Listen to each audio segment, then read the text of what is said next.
பட்டியலின மக்களின் பஞ்சமி நிலங்களை அபகரிச்சு பல கோடியில பங்களா கட்டி வாழும் வேல்முருகனுக்கு அதிக மதிப்பெண் பெறும் மாணவர்களோட திறமைக்கு ஊக்கமா தலைவர் விஜய் கையால வாங்குற 2 கிராம் தங்கம் கண்ண உறுத்துதா. சட்டமன்றத்துல தமிழர்கள் உரிமைகளை பத்தி பேச போனப்போ மைக்க நிறுத்தி வெளியேற்றின ஆளும் திமுக மன்னர்கள் கிட்ட தன்னோட மானத்தை அடமான வச்சதுக்கு வேல்முருகன் வெக்கப்பட மாட்டாராம். ஆனா தலைவர் விஜய பாக்கணும்ன்றதுனாலயே நல்லா படிச்சு அதிக மார்க் வாங்கினேன்னு பிள்ளைகள் சொல்லும் போது ஆனந்த கண்ணீர் விடும் அம்மாக்கள் அதுக்கு காரணம் விஜய் கூட பிள்ளைகளை நிக்க வைக்கிறதுக்கு வெக்கப்படணுமா. கல்வி உதவிகளை பள்ளி மாணவர்களுக்கு செஞ்சு வரும் தலைவர் விஜய வாழும் காமராசர்னு மக்கள் சொல்றது சரியில்லைன்னு சொல்லும் வேல்முருகனுக்கு என்ன எல்லாரும் அப்பான்னு கூப்பிடுங்கன்னு கூட்டணி கட்சி முதல்வர் சொன்னது மட்டும் சரியாப்படுதா?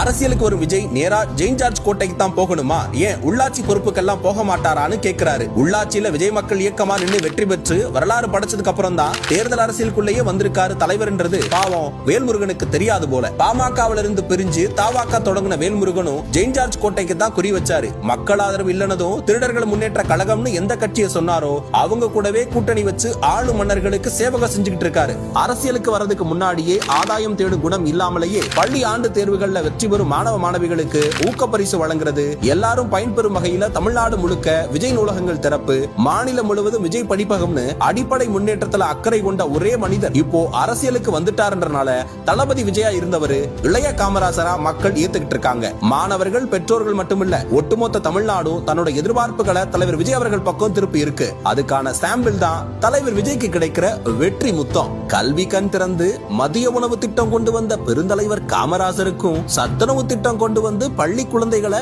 ஊட்டச்சத்தோடு படிக்க வச்ச எம்ஜிஆருக்கும் பெரிய இலக்க கனவு காண சொன்ன ஏபிஜே அப்துல் கலாமுக்கும் கிடைச்ச அன்பின் முத்தங்கள் தான் தலைவர் விஜய்க்கும் கிடைச்சிருக்கு. பிள்ளையோட கல்வி உயர்வுக்கு காரணமா இருக்கும் அவருக்கு ஒரு முத்தம் என்ன 1000 முத்தங்கள் கொடுக்கலாம். அவரோட இந்த அரசியல் வருகை ஆளும் மன்னர்களோட தீவிர விசுவாசியான வேல்முருகனுக்கு பயத்தை கொடுத்திருக்கு. என்ன மாதிரியான வன்மங்களை அள்ளி வீசினாலும் ஆட்சி மாற்றம் தலைவர் விஜய் தலைமையில அமையறத யாராலும் தடுக்க முடியாது.